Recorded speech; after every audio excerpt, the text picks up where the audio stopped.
এই মাছটাই আছে, এই মাছ আর এখানে সব কেটে নিলাম, মাছগুলো দিয়ে দেবো।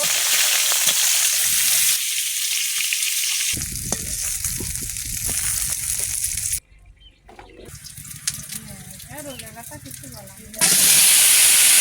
লবণ দেবো, হলুদ দেবো, জল দিয়ে ভেজে দেবো।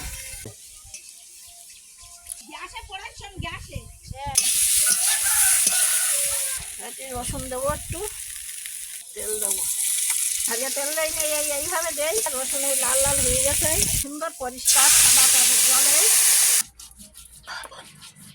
মাছগুলো দেবো।